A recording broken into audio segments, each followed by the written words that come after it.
Salam, hər vaxtınız xeyir. Bilirsiniz ki, artıq Asiya kateqoriyasına da algoritmlərdən bir sual düşəcək.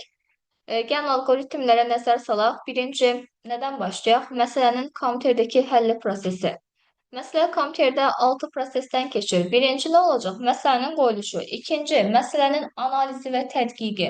Ondan sonra algoritmin yaradılması, proqramlaşdırma dilində təsviri, testləşdirilməsi. Ondan sonra nəticənin analizi və tədqiqi. Baxın, diqqətli olun. Analizi iki dənə mərhələdə dedik. İkinci mərhələdə məsələnin analizi. Təbii ki, biz real həyatımızda bir məsələ ortaya qoyanda ikinci etapda nə edirik? Həmin məsələni bir qəşəng analiz edirik. Ən sonda nə edirik? Üçün nəticəni analiz edəcək. Yaddan çıxartmayın. Testləşdirmə və sazlama həmişə nəticənin analizindən əvvəldə olur. Çünki testləşdirmədən əvvəldə olan mərhələmiz nədir? Proqramlaşdırma dilində. Biz proqramlaşdırma dilində bir şeyi yazan zaman o adlanır ilkin proqram. Bütün mərhələlərdən keçəndən sonra, tam səhvlər yoxlanandan sonra bunu artıq işçi proqram da deyə bilərik biz. Okey, keçək indi algoritmin özünə. Əslində biz algoritmi real həyatımızda da tətbiq edirik. Algoritm qarşıya qoyulan məsələni həll etmək üçün yerinə yetirilməli olan əməliyyatlar ardıcıllıqdır. Algoritm 4 xassəyə malikdir. Hansılardır? Ekranda da zaten görürsünüz. Müəyyənlik, buna bəzən determinliklik də deyilir, kütləvilikdir, diskretlikdir və nəticəvilik xassəsidir. Gəlin müəyyənlikdən danışaq. Hamısı elə adı üstündədir qaydası. Algoritmin hər bir mərhələsi müəyyən olmalıdır, aydın olmalıdır, dəqiq və birmənalı olmalıdır və növbəti mərhələlərdə əvvəlki mərhələnin nəticələrindən istifadə oluna bilinməlidir. Heç nə istifadə oluna bilmirsə, deməli müəyyənlik xassəsi ödənməyib. Sonra gələcək algoritmin kütləvi xassəsi. Kütləvi sözün nə olduğunu bilirik də biz onsuz. Yəni hamı istifadə edə bilməlidir. Məsələn, hansısa tip məsələnin həllində istifadə etdiyimiz həll yolu həmin tipdən olan digər məsələlərin də həllində istifadə oluna bilinməlidir. Buna deyilir heç nə algoritmin kütləvi xassəsi. Diskretlik odur ki, algoritm ayrı-ayrı addımlardan təşkil olunmalıdır və hər biri sonlu zaman müddətində həyata keçirilməlidir. Çünki diskret sözü özü nə deməkdir? Kəsilən deməkdir. Yəni hər bir üçün müəyyən məhdud vaxt limiti olmalıdır və həmin vaxtda da biz nə deyirik? Takt müddətin. Sonra nəticəvilik, bu da çox asandır. Heç nə, algoritm sonlu sayda əməliyyatlardan ibarət olur, axırda da nəticə ilə sona çatır. Algoritmin təsvir üsulları çox primitivdir. Algoritmlər üsulundan qəti şəkildə qorxmayın. Biraz hamısını toplasın, 1-2 səhifə nəzəriyyəsi var. Biraz da məsələlərini başa düşdürsə, bitiyor. Zaten düşünmürəm, bir neçə qəbul, çox çətin sual salalar algoritmlər. Əsas, yəni, necə deyim, bilindik suallara məncə üstünlük verirlər. Amma 100% deyə bilmərik. Bilən imtahana çətin salırlar. Sonra da qalib deyirsiniz ki, yox, müəllim siz demişsiniz, asan düşəcək. Yəni, hər şey ola bilər. Hər şey hazırlıqlı olun. Algoritmin təsvir üsulları cəmi 4 dənədir. Birinci nəqli təsvir üsulu. Əslində ən sadəsidir. Təbii dildə tələffüz olunur. Məsələn, tutalım ki, kiməsə nəyisə izah edirsiniz ha. Filan mərhələlərdən keçir, nə bilim, belə olmalıdır, elə olmalıdır. Baxın, buna nə deyiləcək? Nəqli təsvir üsulu. Ondan sonra bir də ki, yadda saxlayın, nəqli təsvir üsulu bəzən kütləvi xassəsini ödəmir. Tam ki, mən nəyisə izah edirəm, 99% insan başa düşür, 1% başa düşməmə ehtimalı da var da. Onun üçün həmişə kütləvi xassəsi burada ödənmir. Bu üsuldan ona görə asallarda istifadə olunur. Algoritmik dildə, yəni proqramlaşdırma dilində təsvir. Yəni birbaşa proqramlaşdırma dilinə çeviririk. Məsələn, hansısa bir algoritmdir. Məsələn, 2 ədədin cəminin tapılması əslində bir nədir? Algoritmdir. Bunu əgər Pythonda və yaxud istənilən bir proqramlaşdırma dilinə Java ola bilər, C ola bilər, C# ola bilər, fərqi yoxdur. Birində yazırsınızsa, bu nə olacaq? Heç nə, algoritmik dildə təsvir üsulu. Psevdokoddan danışaq. Psevdokodla təsvir üsulu nə proqramlaşdırma dil deyil, nə nəqli üsul deyil. Elə onun arasında olan bir prosesdir. Baxın, burada da qeyd eləmişəm. İnsan üçün oxunaqlı, amma kompüter üçün birbaşa icra edilə bilməyən. Əsasən bunu məktəb proqramlarında, məsələn, ta ki proqramlaşdırma yeni başlayan zaman məsələn, tətbiq olunur. Belə də o qədər də geniş istifadə olunan üsul deyil. Növbəti üsul gələcək blok sxemlərlə. Ən geniş tətbiq edilən üsul budur. Algoritmlərdə, yəni blok təsvir üsulunda müxtəlif blok sxemlərdən istifadə olunur. Burada da qeyd eləmişəm. Bura giriş bloku yazmışam. Yəni əsas bu çıxış, yəni çap bloku gedir. Ondan sonra şərt bloku var, başlanğıc bloku var, hesab bloku düzbucaqlıdır. Heç nə digərlərinin adlarını öyrənməlisiniz. şəkillərini yadda saxlamalısınız. Çətin deyil heç birisi. Baxın, belə diska oxşayır, silindirik formada. Bu alt proqramda, elə bil ki, bunun da içində nəsə altında bir yəni fiqur kimi var, elə düşünün. Birləşdiricini dairə ilə necə yadda saxlayacaqsınız? Bilmirəm, amma yadda saxlamalısınız. Sonra gəlir alqoritmin növləri. 3 dənə cəmi növ var. Hansılardır? Xətti budaklanan dövrü. Xətti alqoritm adı üstünə xətti girəcək. Məsələn, 2 ədədin hasilinin tapılması, cəminin tapılması, fərqinin tapılması bu olacaq xətti. Məsələn, burada da qeyd eləmişəm. Bir xəttlə gedir. Nə burada şərt olacaq, nə burada dövr olacaq. Əgər şərt və dövr bloklarını görmədiksə, deməli nə olacaq? Xətti alqoritmlə. Məsələn, əvvəldə A ilə B-ni daxil eləmişəm. Kvadrat nə idi? Hesab bloku. Deyirəm ki, S-ə mənimsətlə A ilə B-nin hasilini. S-ə çap eləyəndə nə olacaq? A ilə B-nin hasilini mənə nəticə olaraq qaytaracaq. Aha, budaklanan alqoritmlər əslində bizim şərti alqoritmlərimizdir. Şərtdə bilirik də ya hə qolu var, ya da yox qolu var. Ondan sonra əslində budaklanan alqoritmlər özünü də iki yerə bölüblər. Hansılardır? Tam budaklanan var, bir də natamam budaklanan var. Tam deyil isə, yəni əgər şərtim deyirəm ki, buradan hə olarsa, bu zaman bu zaman hansısa bir əməliyyat var, onu yerinə yetirməlisən. Yox, əgər mənim şərtim yanlış olarsa, başqa bir əməliyyat var, onu yerinə yetirməlisən. Bu tamdır da, yəni hər versiya üçün mənim ayrıca bir əməliyyatım var. Amma natamam adı üstünə natamamdır. Zaten tam olmayıb ki, bunun adını natamam qoyublar. Burada ya hə tərəfdə bir dənə əməliyyat qoyurlar, ya da yox tərəfdə bir əməliyyat qoyurlar. Bu belə. Dövr alqoritmlər adı üstünə burada dövr olacaq. Dövr nə deməkdir? Təzədən qaydırıq, yoxlayırıq, qaydırıq, yoxlayırıq. Təbii ki, dövr alqoritmlərinin içərisində də şərt istifadə oluna bilər. Məsələn, gəlin birindən nəzər salaq. Məsələn, deyir ki, fikrində bir ədəd tut, ədədi bir vahid azalt, alınmış ədəd sıfıra bərabərdirmi? Hə, yox. Mənim nəticəyə, yəni sona getməyim üçün nə olmalıdır? Ədəd sıfıra bərabər olmalıdır. Təbii ki, istənilən bir ədədi bir vahid azalanda o nə olacaq? Getdikcə sıfıra yaxınlaşacaq. Yəni bu dövr eləyir. Əgər burada görsəz ki, hansısa bir ox işarəsi əvvələ qayıdıbsa, bu son şərtidir. Deməli bu nə olacaq? Dövr alqoritmi. Məsələn, dövr alqoritmləri başqa nəyə nümunə göstərmək olar? Bunlar riyaziyyatdır. Məsələn, lap real həyatdan verir. Məsələn, avtobusların hərəkət istiqaməti. Hər gün dövr eləyir bu. Ondan sonra başqa bir deyim. Məsələn, hər gün bizim həyatımızda dövrə olan proseslər nədir? Hər gün məsələn universitet boyu, məsələn 1 il boyunca, yəni 9 ay deyək. 9 ay boyunca hər gün universitetə get, nə bilim, tapşırıqları elə, nə bitirümləri ver və s. Bizim həyatımızda dövrüdürsə, yəni davam edirsə, müəyyən bir müddət və yaxud ömrümüzün sonuna qədər buna biz dövrü deyəcəyik. Eyni zamanda məsələn 1-dən 100-ə qədər ədədləri yazmaq, ən böyük ədədin tapılması, ən kiçik ədədin tapılması, bunların hamısı dövrdür. Ondan sonra dövr alqoritmlər özləri 3 cür olur. Ön şərtli var, son şərtli var, bir də modifikasiyalı var. Ön şərtli də odur ki, şərt əvvəldə olmalıdır. Son şərtli də odur ki, şərt axırda olmalıdır.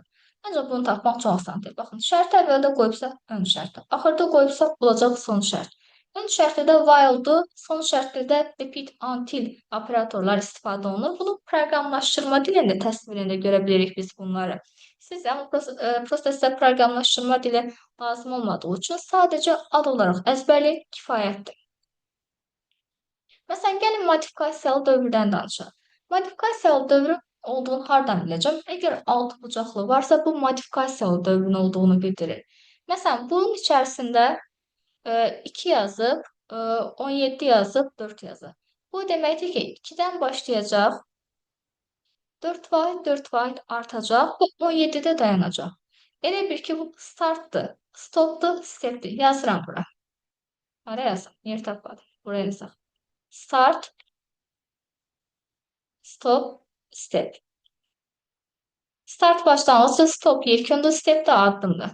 3 S-dən də yadda saxlaya bilərsiniz. Yaxşı, gəlin həll eləyək. Deyir A-nın başlanğıc qiyməti 12-dir. B 19-dur. Deyir, yaxşı, İ-nin gəlin qiymətlərini yazır. İ birinci 2-dən başlayacaq. Deyirəm ki, 4 vahid art. 2-dən sonra nə gələcək? 6 gələcək. 10 gələcək, 14 gələcək. 18 gələ bilər. Yox, cavablarınızı eşidirəm. Gələ bilməz. Baxın, Çünki 17 mənim yekunumdur. 18-in burada nə işi var? İşi yoxdur. Ondan sonra deyir ki, bu arada məsələn, deyəcəksiniz ki, burada da A var, burada da A var. Bu nə deməkdir? Alqoritm yeni qiymət alandan sonra əvvəlki qiymətini saya salınır, unudur. Məsələn, A-nın əvvəlki qiyməti 12-dir. Amma yeni qiyməti 12 olmayacaq. Yeni qiymətini tapmaq üçün deyir ki, sən əvvəlki qiymətinin üzərinə i-ni gəl. I-nin başlanğıc qiyməti neçədir? 2-ni gəl. Neçə eləyəcək? 14. Deməli, A-nın qiymətini aldıq 14. Ondan sonra baxın, ox işarəsini özü qoyub bizə. Heç də işimizi çətinləşdirməyib. Ha, bu arada asanlaşdırır. Deyir ki, sonra o biri qiymətini qoy, yaxşı qoyaq. A'nın 12 deyilən bir qiyməti yoxdur. Onu unutduq getdi. A'nın son qiyməti nədir? 14. Deyir bunun üzərinə i'nin o biri qiymətini 6. Neçə elədi? 20. 14-ü də unutduq getdi. Sonra təzən dövr qaydıraq bura. Yəni 14 qiymətini alana qədər mən bu prosesi davam elətdirməliyəm. 20-nin üzərinə 10 gəl. Neçə eləyəcək? 30 eləyəcək. Bunu da unutdun. Sonra A-nın növbəti qiymət tapmaq üçün təzədən A-nın yekun qiymətinin üzərinə i-ni gəlməliyəm. 14-ü. Neçə eləyəcək? 44 eləyəcək. Deməli, A-nın qiyməti oldu 44. Başqa dövrüm yoxdur, amma məncə çıxmalıyam. Çıxıram, gəlirəm bura. Deyirsən B-yə, B-nin köhnə qiymətinin üzərinə A-nı gəl. Yaxşı, gələk də B-nin qiyməti neçədir? 19-dur. A-nın qiyməti neçə aldı? 44. Cəmi neçə eləyəcək? 63. Heç nə, cavabımız olacaq 63. Bu şəkildə.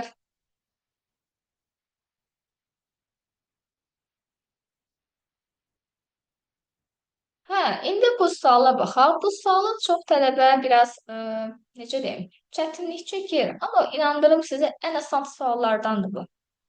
Niyə görə? Bu sualın birinci sadə üsulunu izah edəcəm. İkinci isə həmin üsulun hardan alındığı olacaq. Qələmi qoşun.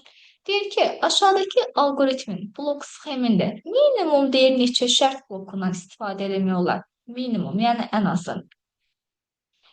Okey, baxaq. Bizim burada 3 dənə şərtimiz var. Sadə yolumu deyirəm. Belə sual görəndə bir dənə ədəd oxu çəkin. Məktəb vaxtına ədəd oxu olmadı, əyri yolu idi. Bir dənə gözləyim. Okey. Bilirik, ədəd oxunda sıfırdan sağ tərəfdəkilər müsbət, sol tərəfdəkilər mənfi olur. Qiymətlər nələrdir? 5-dir. Burada da 7-dir. 0-dan 5-in arasındakı məsafə 5 ilə 7-nin arasındakı məsafədən kiçik oldu. Məsələn, ona fikir verməyin. Burada 5-dir, burada 7-dir. Deyirəm ki, birinci şərtində x böyük bərabərdir 5-ə. Bərabər özünü də götürəndə həmişə nə edirik? Yadınızdadır məktəb vaxtı qaralayırdıq. Böyük deyir axı. Yox, böyük demir, kiçikdir. Kiçikdirsə bu istiqamət. Yəni bunun həll çoxluğu 5 və 5-dən kiçik olanlardır. Digər x-in həll yolu nədir? 5 ilə 7-nin arası. O birisi nədir? 7 və 7-dən böyük. Yenə qaraladım. Nə oldu? Ədəd oxu tam doldu. Baxın, dolmayan yer qalmadı. Yadda saxlayın. Əgər mənim şərtlərim ədəd oxunu tam olaraq doldurursa, minimum şərtlərin sayını burada verilmiş şərtlərin sayından bir vahid az götürürəm. Neçə dənə şərt var? 3 dənədir. Tam doldurulubsa, onda deməli bir vahid az 2 olacaq. Cavabım burada eləyəcək 2. Yox, əgər burada şərtlər, yəni ədəd oxu tam ödənlərsə, məsələn, tutam ki, bunun hansısa biri qara olmarsa, məsələn, ağ olarsa, bu zaman artıq nə olacaq? Mən elə burada verilmiş şərt qədər götürəcəm. 3 götürəcəm cavabı. Baxın, burada da yazmışam, materialda da qeyd eləmişəm. Deyə bilərsiniz ki, müəllim, bu qayda hardan çıxdı? Niyə belə bir şey var? Məntiqi hardan gəlir? Bəlkə də riyaziyyat məntiqi güclü olan tələbələr bir şey tutdular. Məsələn, mən bu deməli alqoritmi yazmaq üçün mənə 2 dənə şərt yəni ehtiyac da, yəni necə deyim? Məsələn, x kiçik bərabərdir 5 yazmağım. Bir də məsələn x kiçikdir 7 yazmam. Bu iki şərti yazsam kifayət eləyir də. Əgər x həqiqətən 5-dən kiçik olsa, 5-dən və yaxud bərabər olsa bu ödəyir. Ödəmərsə deyirəm ki, x 7-dən kiçikdir. Ondan sonra digər bir yox qolunda da nə olacaq? 7-dən böyük qiymətini almış olacaq. Baxın, bu 3 dənənin hamısı ödəndi bu 2 dənə. Ad nədir? Bərabərsizliyi yazmaqla da. Sizə nə lazımdır? İmtahana gedib sualı düzgün yazmaq. Dediyim ədəd oxu yolunu öyrənin, bəs eləyəcək. Sonra gəlin bir dənə şərti alqoritmlərdən danışaq. Ümumiyyətlə bu romb işarəsi şərti bildirir. Deyirəm ki, x-in qiyməti 9-dur. Lap yaxşı. Deyirəm ki, əgər x 9-dan böyük olarsa, hə istiqamətinə get və z-i bu şəkildə çapa göndər. Deyirəm, yox, əgər x 9-dan böyük deyilsə, yox istiqamətinə get. Gətirib yerinə qoysam 9 böyükdür 9. Bu yanlışdır. 9 9-dan böyük deyil, axı bərabərdir. Yox tərəfə gedirəm. Yox tərəfə gedirəm. Heç nə. Deyir ki, z-i tapmaq üçün x-i bölü 2-yə, yəni 9-u bölü 2-yə. Neçə eləyəcək? 4,5. Cavabı aldıq. Suallarımız hələ bitmir, çoxdur.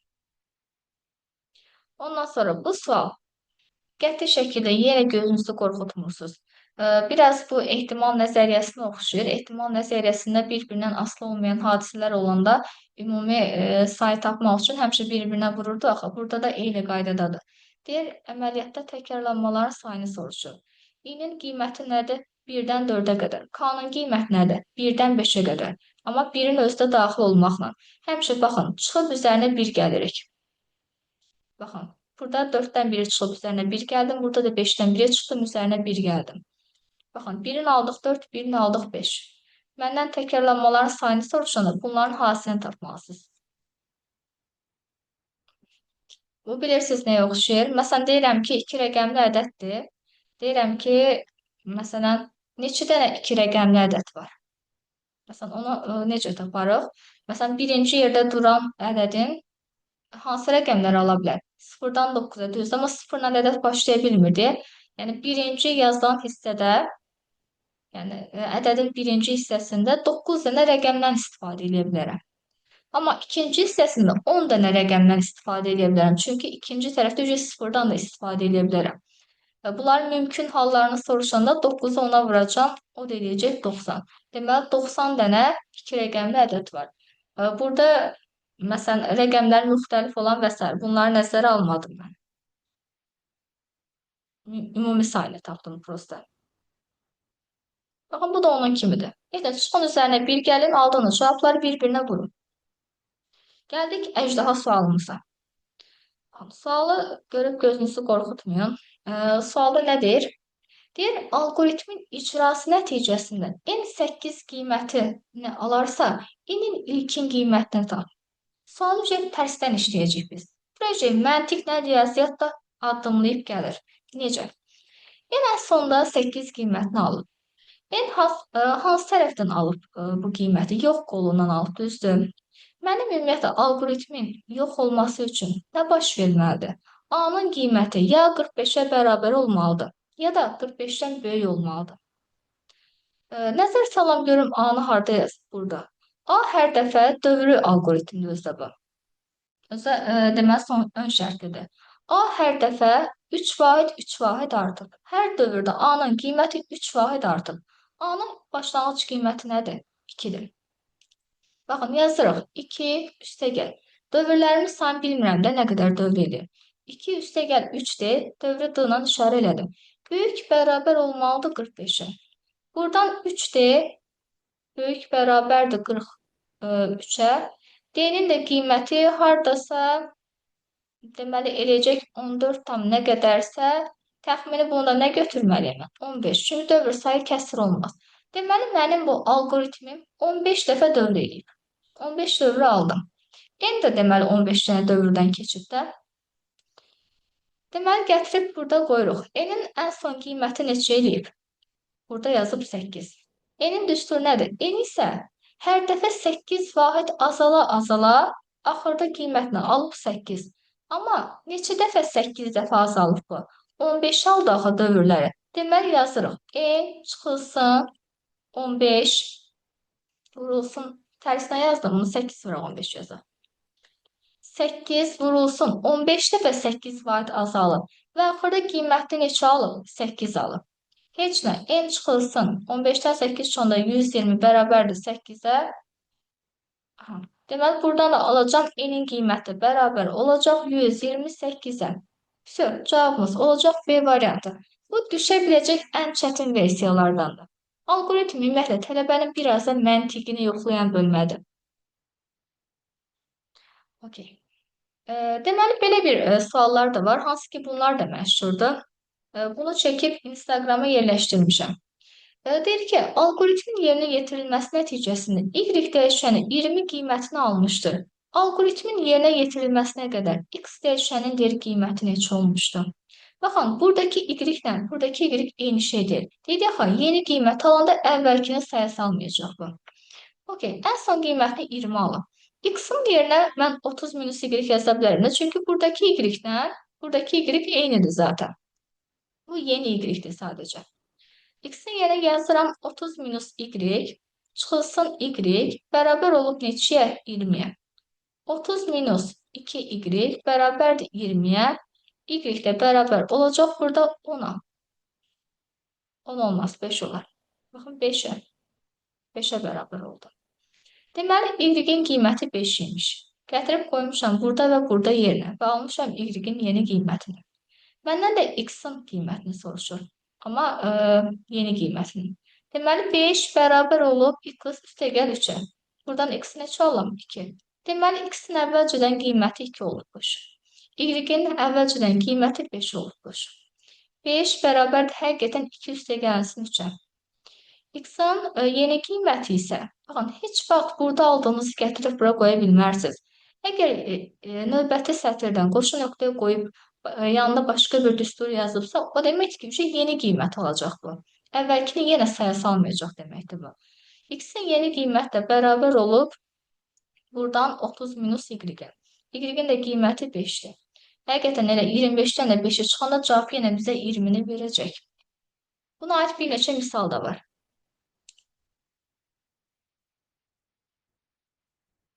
Oldu. Sağ olun. İnşallah hamıya aydın oldu. Başqa nə sualınız varsa qeyd edərsiniz.